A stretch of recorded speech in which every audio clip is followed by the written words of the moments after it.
Hello, I hope you're doing well. This video is going to be my updated fountain pen collection video. I have made several, I would say, pretty big changes since my last videos, so hopefully you still find this video interesting. I do apologize for this very poor lighting. It is currently 10 p.m. and I still have coffee here. I haven't been having a very great day today, so I just wanted to end off my night doing something I love, which is playing with my fountain pens. So hopefully you don't mind this poor lighting. Anyways, let's get started. So firstly, about these two fountain pen cases, I just have these two. This one is by Kaweco, and this was actually gifted to me by one of my good friends who are also into fountain pens, and this is probably my favorite case ever. It is so soft, and I just love carrying it with me everywhere. This is a case meant to fit 2 pens. I do believe there are like 3 pen cases and stuff, but I just have this too. And then this is a case that I got from Galen Leather. I think this case is really well made. My only thing is I find it just kind of inconvenient that the flap doesn't stay open. Again, it might just be me, and they do have other models that doesn't have this problem, so I think I will purchase some of their other cases that doesn't have this hanging flap. But anyways, this is a really well made pen case as well, if you're looking for a 3 pen case. So in these pen cases, I tend to hold my more expensive fountain pens, and these are some of my lower end fountain pens. So I think I will start with the Pilot Metropolitan. So I have pretty strong opinions about the Pilot Metropolitan, and actually the other day my friend and I, we were somewhat ranting about this pen. This happens to be the first fountain pen that I have ever purchased. I think it's around $25, so it's one of the always recommended lower end fountain pens to get started in. In my opinion, I feel like this is not a good starter fountain pen. In fact, when I first got this pen, again, this was my first one. When I first got this pen and I tried it out, I almost just completely abandoned the idea of fountain pens because I did not like this pen very much. I will say I convinced myself to like it for a while just because I was like, everybody's recommending this pen for beginners, so it must be an amazing pen. So let's talk about this actual pen. It has a really nice weight to it, which I really like.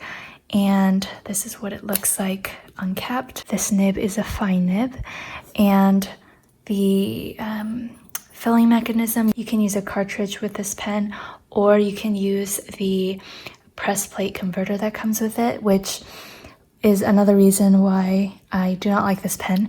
I don't think the press plate converter is very beginner friendly, and even now I have trouble using it. So I don't know, it might just be me, but I find this very inconvenient. But then again, I don't think this is like a terrible pen to own.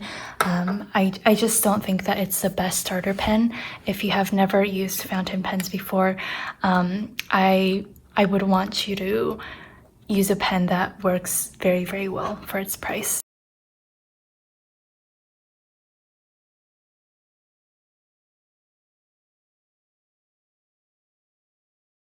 Okay, so I don't know what's going on with this nib. I will say, in this pen's defense, it has never behaved like this before. Oh my goodness, what is going on? So obviously we're off to a great start.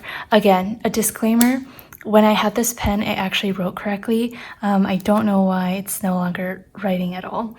So if you're eyeing this pen, I don't think you will regret it, but just do note that I have some other starter fountain pen recommendations. So typically the fountain pens that I always recommend for starters are the TWSBI fountain pens. These are around maybe $35, and I find these to just be solid pens. First of all, it is a piston filling mechanism, which means you twist it and this sucks up all of the ink. And comparing this to the Pilot Metropolitan, you can see that if you were able to fully fill this ink sack, I guess, that's how much ink you would be able to fit inside. I don't know the exact millimeters off the top of my head, but it's not very much. But with this piston filler, you can see that this entire section of the barrel can hold ink. So you can write for a very, very long time without having to refill on your ink. So I have several TWSBIs. This one I believe is a fine nib.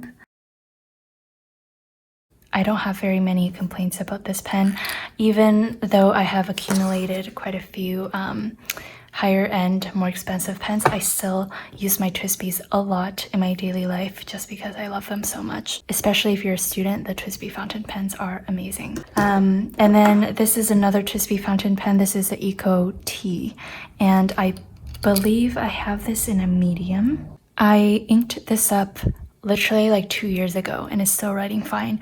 I do believe this is Noodler's Lexington Gray. It doesn't look like a black, and it also doesn't look like my Diamond Earl Grey, so I do believe it is Lexington Gray. And because I love TWSBI so much, I got this special edition one, which is white, but it has a rose gold trimming, and I believe this is fine as well. Something to keep in mind is that it's very hard to compare these because I'm using different inks in all of them, and ink greatly affects how thick or thin the lines are. Anyways, I have 3 of these TWSBI Ecos. I actually have 2 more, a black one and another white one, but my parents are using those, so yeah, they're essentially the same thing. Next up, I have this TWSBI Diamond 580, and this is in the color, I believe, Emerald.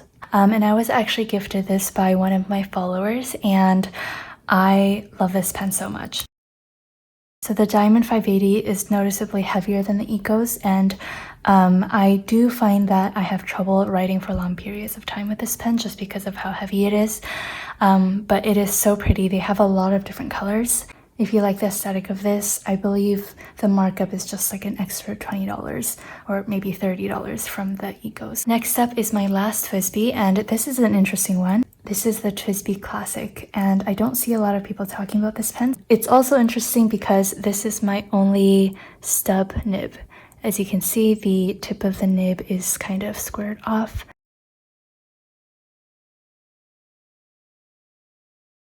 So as you can see, this is a very, very cool nib. The downstrokes are thicker and the horizontal lines are thinner. Again, just for everyday writing purposes, I don't like this pen too much, but I do find that having a stub nib in my collection is worthwhile. And then this is the next pen that I have. This was gifted to me also by a follower of mine, and I just love the color of this fountain pen so much. As you can see from my typical fountain pen choices, I go for either black or white or some sort of blue. So this pink one is just so cute. So this is a pen by Sailor, and I think this is like their lower end collection, but this writes beautifully. I haven't used this pen in maybe like 1 or 2 years just because I left it in Vancouver, but writing with it now, it just reminded me of how much I love this pen. It's actually a very, very good writer. So if you're looking to get into the Sailor brand, maybe try out some of their pens, I would highly recommend this one. All right, then moving on into my Galen Leather case. I have 3 pens here, and speaking of Sailor, this is my higher end Sailor. This is the Sailor Pro Gear. Not the Pro Gear Slim. This is just the standard Pro Gear. This pen, A+. I love it so much. I use this religiously in school when I first got it. Apart from it being absolutely beautiful, it is a very, very smooth writer, and I do have mine in the medium nib because the store that I went to didn't have fine available, but I do not regret my choice because it just it glides on the paper so beautifully. This teeny tiny pen in the middle, this is the Pilot E95S, and this is also a very cool pen. This is my first gold nib pen. So it looks very small here. You uncap it and post the pen, and right away you can probably see that this nib is very unique. This is an inlaid nib, so it's inlaid with the barrel. It is just so awesome. It writes really, really fine, as you can see, but It is not scratchy at all whatsoever. I had a few years where I didn't touch this pen very much, and I highly regret that because it is one of my current favorite pens. Next up is the famous Pilot Vanishing Point fountain pens, and if you have watched my previous videos before, you know that I used to have a Pilot Decimo fountain pen in the purple barrel color, and it still pains me to say, but I sold that pen along with 2 of my Lamy pens in order to save up for another pen that I wanted. So yes, unfortunately I did sell it off and I no longer have it, but I did keep this gunmetal Vanishing Point. So the difference between this Vanishing Point and the Decimo is that this one is a little heftier, it's wider, and it's also heavier. And this is one of the few retractable fountain pens on the market, which is very handy, especially if you need to write quick notes throughout the day. This also writes very fine and it is super smooth.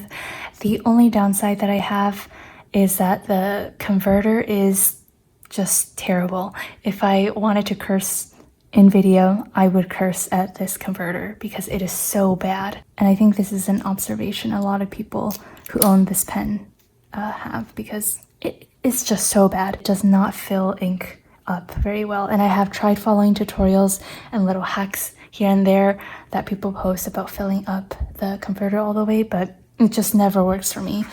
The selling point is definitely the retractable part and the nib itself, because it writes gorgeously. And then these 2 fountain pens, I think by no surprise, are my top 2 absolute favorite fountain pens. So this first one is the Lamy 2000. This is a classic pen. Of course, to some people it might not look very dashing, but I think it is just such a sleek design. This is also a piston filler fountain pen, so you twist the end and dip it in the bottle of ink and then you twist it back.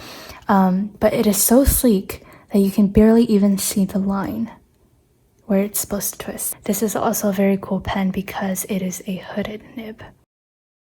So one thing to note is that Lamy is a German brand, so their nib sizes tend to be a little bit thicker than the Asian brands such as TWSBI and also Sailor and Pilot. Also, the first letter of every swatch that I've done is blobby because I think my hands are sweating, so it's kind of reacting weird on the page. Anyways, that is the Lamy 2000. It is, I think, just such a reliable pen. It writes so smoothly, so beautifully. I could literally do like a 4-page assignment just with that pen. And then lastly, this is my holy grail pen. This is the Pelikan M800. I got this as a graduation present for myself, and I did an entire video on this, so I won't talk too much into it, but it has a beautiful cap, a beautiful pelican shaped clip. The barrel is also beautiful. Oh, look at that. And this is also a piston filler pen, so you can twist the end to fill it. And then the engravings on this nib is just unmatched. It is so gorgeous. So again, Pelikan is a German brand, so the fine is a little bit thicker than, for example, the Pilot pens. But yeah, this is also a very smooth writer. I have heard that there are some consistency issues with Pelikan, but for me, the pen wrote beautifully out of the box. So yeah, that's my fountain pen collection. I have, you know, a good amount of starter pens just to kind of play with inks a little bit, but I also have, for me, a very satisfactory line of higher end pens that just perform gorgeously. And again, as I said in my ink video, I think I'm very satisfied with my collection currently. I don't feel like I need any new pens. Like, there aren't any pens currently that is catching my attention, so yeah, very satisfied. I hope you enjoyed this video, and if you have any questions, do let me know. Bye everyone, and I hope you have a beautiful day.